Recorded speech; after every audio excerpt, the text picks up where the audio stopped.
is Elisa Bosley, the food editor with Delicious Living magazine here at Natural Products Expo West in Anaheim. And I'm here with Jim May, who is known as the father of stevia. And would love to hear what's going on. Stevia has been a lot in the news lately, and I'm interested both historically where you've seen stevia come from and where you think it's going. Well, I'd be delighted to tell you. Of course, stevia is the hottest thing in the sweetener world today. Everyone wants stevia, from the consumers to the manufacturers of food and beverage. Stevia, this is the day of stevia. It's finally come. Yes, and it's come a long ways. As I had mentioned to you, I brought stevia to America first 28 years ago in 1982. And in those days, it was like swimming upstream in a raging, flooding torrent of water. But we've finally gotten to the point where many of the big companies are now involved with stevia. They're loving it. And of course, with all of us educating the public about stevia, the public is learning what a wonderful sweetener stevia really is. Now, what was the tipping point? Why did it suddenly get to that place of public consciousness? Well, originally, the FDA would not permit it to be sold as a sweetener. In 1994, Congress passed the DSHEA Act, which then allowed stevia to be marketed as a dietary supplement. So we were the first company really to come out with what we called then Sweet Leaf Stevia Plus. And it was a dietary supplement. We really had about 80% of the market, but obviously we couldn't be on sweetener shelves. Okay.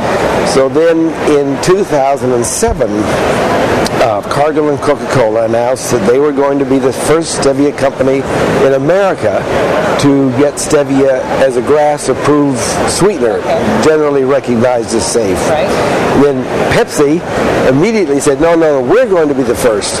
And you see that as an outcropping of the obesity epidemic? Well, yes, the obesity, but to cut down on calories, or right. But the word was out about stevia, and I had been teaching and lecturing and doing radio interviews for 28 years, and it was just time. It's time. And so I decided, though, since I was the first to bring it, my Sweet Leaf brand should be the first to be recognized as safe and sold as a sweetener.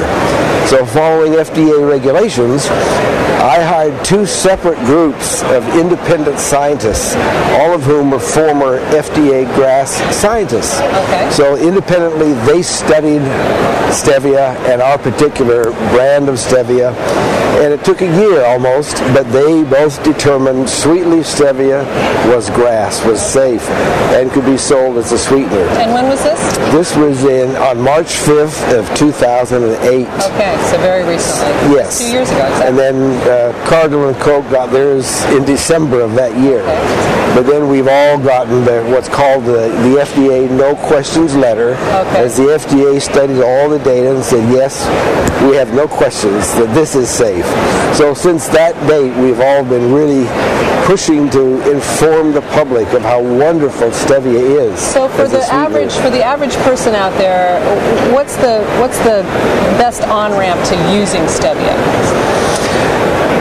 Well, stevia is the ideal sweetener in its pure form for diabetics, for instance. Okay. For our Sweet Leaf stevia, even our tabletop sweetener, because we blend it with inulin, pure stevia, as extracted from the leaves, is 300 times sweeter than sugar. Okay. So it's too sweet for tabletop use.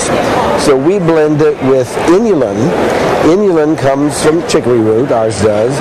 It's a soluble fiber, and it happens to be the primary food supply for the good intestinal flora. So when you're using Sweet Leaf, you're not only getting this wonderful sweet taste, but you're nourishing those flora. Is it a probiotic, you mean? It's a prebiotic. Prebiotic, okay. Doesn't do any good to take probiotics if you don't feed them. Okay. So this feeds those good bacteria, and it's those bacteria that are 70% of your immune system function, and also digestion. So can you use this this in drinks or baking? I mean, would you see cookies with stevia? Oh yes, Okay. you can use it in anything. Really? You can cook with it, bake with it. You can freeze it in frozen foods. It's very stable and good for you. And do you have recipes? Oh, of course, yes. Where would they find there are recipe books out everywhere now okay. using stevia. But to answer your question and get back to why it's ideal for diabetics, sweet leaf stevia is 0 calories, 0 carbs, and 0 glycemic index. Okay. So it allows them to use it in anything they want and not have it affect their blood sugar levels. And of course they can get their glucose from fruits and vegetables and other healthful sources. Okay, very interesting. Well, thank you so much for your time. It's fascinating to hear, and I'm sure we'll be seeing a lot more of stevia. Well, it's my pleasure. I'm delighted to visit with you. Thank you very much. Thank you. For Delicious Living, this is Elisa Bosley. Thank you.